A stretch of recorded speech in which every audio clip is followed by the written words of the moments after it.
सलाम वालेकुम, सत श्री अकाल, नमस्कार दोस्तों, स्वागत है आप लोगों का यूएई के नंबर 1 हिंदी समाचार चैनल यूएई समाचार में। अगर आपने चैनल अभी तक सब्सक्राइब नहीं किया है तो प्लीज सब्सक्राइब करें, घंटी जरूर बजाएं जिससे आप तक पहुंचे सबसे पहले वो खबरें जिसका सीधा सरोकार और ताल्लुक है आपसे। आप हमसे इंस्टाग्राम के द्वारा भी जुड़ सकते हैं जिसका लिंक मिलेगा आपको नीचे डिस्क्रिप्शन बॉक्स में। तो ये है अब तक के मुख्य समाचार। दुबई तैयारी कर रहा है सारे मस्जिदों को वापस खोलने के लिए। हालांकि कोई तारीख अभी तक तय नहीं की गई है। Islamic affairs and charitable department की तरफ से डिपार्टमेंट ने मस्जिदों को गाइडलाइंस और एहतियाती कदमों की लिस्ट जारी की है। गाइडलाइंस में स्पष्ट रूप से कहा गया है कि महिलाओं के लिए अभी फिलहाल प्रेयर रूम्स रहेंगे बंद अगले नोटिस तक। 12 साल से कम और 60 साल के ऊपर के सीनियर सिटीजन्स को प्रवेश नहीं करने दिया जाएगा। सेफ्टी रीजंस के तहत हर 2 लाइनों के बीच 1 लाइन छोड़ी जाना अनिवार्य है। हर प्रवेश करने वालों को मास्क और ग्लोव्स पहनना भी अनिवार्य है। हर नमाजी को अपनी खुद की मुसल्ला यानी प्रेयर मैट लानी होगी। नमाजियों का नमाज से पहले और नमाज के बाद में जमा होना अलाउड नहीं है और नमाज अदा करने के बाद तुरंत छोड़ना होगा मस्जिद। कुछ मस्जिदों ने तमाम गाइडलाइंस पोस्टर के रूप में मस्जिदों के बाहर लगानी शुरू कर दी है जिससे नमाजियों को ये सारी गाइडलाइंस पहले से बताई जा सके। चार्टर फ्लाइट से शुरू कर दिया है ऑपरेशन फंसे हुए भारतीयों को यूएई से वापस भारत लाने के लिए। Vande Bharat mission 3rd phase के तहत बुधवार से अब तक तकरीबन 1500 से भी ज्यादा वर्कर्स ने उड़ान भरी है दुबई और अबू धाबी से भारत के अलग अलग हिस्सों के लिए। 3 कंपनियों के तकरीबन 564 वर्कर्स ने उड़ान भरी है। अहमदाबाद, अमृतसर और वाराणसी के लिए इतिहाद एयरवाइज के विमान ने उड़ान भरी। 122 यात्रियों को लेकर अबू धाबी से बिजू पट्टनायक इंटरनेशनल एयरपोर्ट भुवनेश्वर के लिए। इसी के साथ बनी इतिहाद एयरवेज वो पहली एयरलाइन जो बनी वंदे भारत मिशन का हिस्सा एयर इंडिया के अलावा।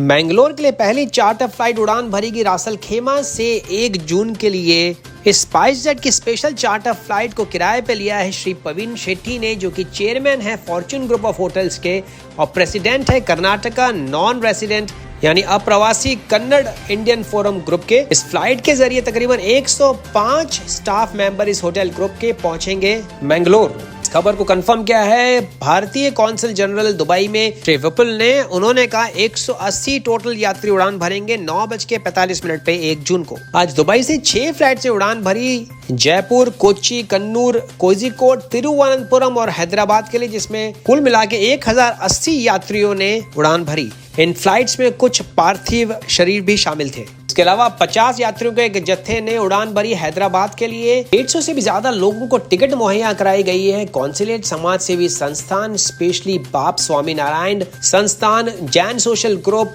IPF और अल आदिल ग्रुप भी शामिल है। जिन 9 महिलाओं ने समाज सेवी संस्थानों और इंडियन कौंसिलेट से गुहार लगाई थी उन्हें यौन शोषण से प्रताड़ित होने से बचाया जाए, उन सबको छुड़ा लिया गया है और वे पूरी तरह से सुरक्षित है। उसमें से 4 महिलाओं ने आज उड़ान भरी भारत के लिए। बाकी की 5 महिलाएं आने वाले दिनों में उड़ान भरेगी और फिलहाल है इंडियन कौंसिलेट के संरक्षण में। नेशनल स्टरलाइजेशन प्रोग्राम के समय में तब्दीली की गई है। अब ये लागू होगा शाम को 10 बजे से लेकर सुबह के 5 बजे तक। गौरतलब है कि पहले के टाइमिंग थे 8 बजे से लेकर सुबह के 6 बजे तक। दुबई को छोड़ के बाकी के सारे अमीरातों में ये डिसीजन दिया है ministry of health, ministry of interior, national emergency crisis of disaster management authority ने। हालांकि दुबई में शेख हमदान बिन मोहम्मद बिन राशिद अल मकटूम, जो कि दुबई के युवराज हैं और चेयरमैन है एग्जीक्यूटिव काउंसिल के, उन्होंने कुछ दिन पहले शुरुआत की थी। रात को 11 बजे से लेकर सुबह के 6 बजे तक टाइमिंग रहेंगे स्टरलाइजेशन प्रोग्राम के दुबई में। इसमें फिलहाल कोई तब्दीली नहीं की गई है। एक पाकिस्तानी गर्भवती महिला जिनके पति जो कि एक ट्रक ड्राइवर हैं और फंस गए थे ओमान में कोरोना लॉकडाउन के चलते, तबीयत बिगड़ने पर उन्होंने कांटेक्ट किया समाज सेवी संस्था KMCC यानी केरल मुस्लिम कल्चरल सेंटर के सदस्य श्री शब्बीर और उनकी टीम से।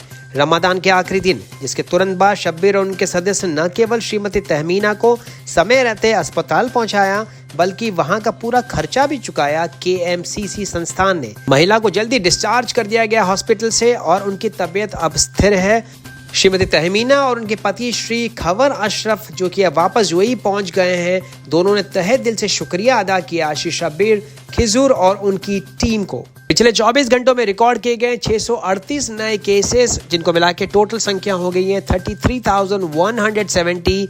412 नए रिकवरीज भी देखी गई, जिसको मिला के अब तक टोटल रिकवरीज हो गई है 17,097 यानी 17,097। 2 नई मृत्यु भी दर्ज की गई, जिसको मिला के टोटल मृतकों की संख्या हो गई है अब तक देश में 260। 36,000 नए एडिशनल टेस्ट भी किए गए। अब तक देश में 15,813 टोटल एक्टिव केसेस हैं कोरोना के। आप अगर फिटनेस फ्रीक हैं और तंदुरुस्ती के लिए रोज सुबह दौड़ते हैं तो आपके लिए अच्छी खबर है भाई। अथॉरिटीज ने अलाउ कर दिया है कि अब फजर की नमाज के बाद में सुबह तकरीबन 4:30 बजे के बाद आप जो है बाहर जा सकते हैं एक्सरसाइज या वर्जिश करने के लिए।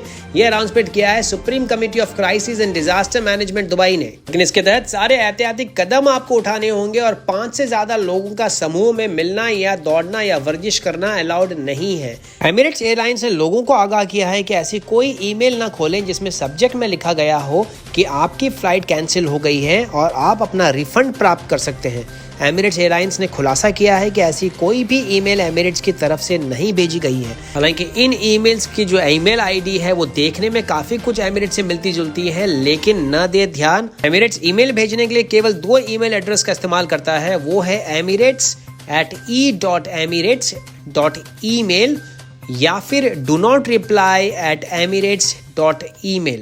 आपको कैसा महसूस होगा जब आपके अपना परिवार का सदस्य आपकी आंखों के सामने ही दम तोड़ दे। वो भी एक वीडियो कॉल के दौरान। ऐसी दुख की स्थिति का सामना करना पड़ा केरल की रहने वाली श्रीमती बीजी मॉल को। श्रीमती बीजी मॉल नौकरी की तलाश में विजिट वीजा पे जनवरी में दुबई आई थी अपनी बेटियों और कैंसर ग्रस्त पति के इलाज को सपोर्ट के लिए। दुबई आने के लिए उन्होंने एजेंट को दिए थे 3 लाख रुपए ब्याज पे लेने के बाद। आयुर्वेदिक मसाज सेंटर में जॉब का झांसा देने के बाद में उनको लगाया गया था मसाज पार्लर में। इसका आयुर्वेदिक ट्रीटमेंट से कोई लेना देना नहीं था। इसी के चलते 3 दिन में उन्होंने ये नौकरी छोड़ दी। लॉकडाउन के चलते वो भारत नहीं लौट पाई। 23 मार्च को उनकी शादी की सालगिरह के 1 दिन पहले उनके पति श्री श्रीजीत KS ने वीडियो कॉल के दौरान दम तोड़ दिया। यहाँ तक कि उनके अंतिम संस्कार भी उन्होंने वीडियो कॉल द्वारा ही देखे। उन्होंने उड़ान भरी कल कोची के लिए और धन्यवाद ज्ञापित किया UAE के अधिकारियों को उनके वीजा के फाइन्स माफ करने के लिए, ओवर स्टे के, और भारतीय अधिकारियों को इस पूरी मुश्किल घड़ी में साथ देने के लिए। तो ये थे अब तक के मुख्य समाचार। अगर आपने चैनल सब्सक्राइब नहीं किया है अभी तक तो चैनल सब्सक्राइब करें, नीचे लाल रंग का बटन दबाएं और पास में लगी हुई घंटी जरूर दबाएं जिससे सबसे पहले पहुंचे आप तक सारे नोटिफिकेशन UAE के तमाम समाचार और खबरों के लिए। मैं विजय चौधरी लेता हूं आपसे इजाजत। मैं मिलूंगा कल नए ताजा समाचारों के साथ। तब तक रखें अपना ख्याल, तंदुरुस्त रहें, स्वस्थ रहें। मां सलामा, सत श्री अकाल, शबा खैर, नमस्कार।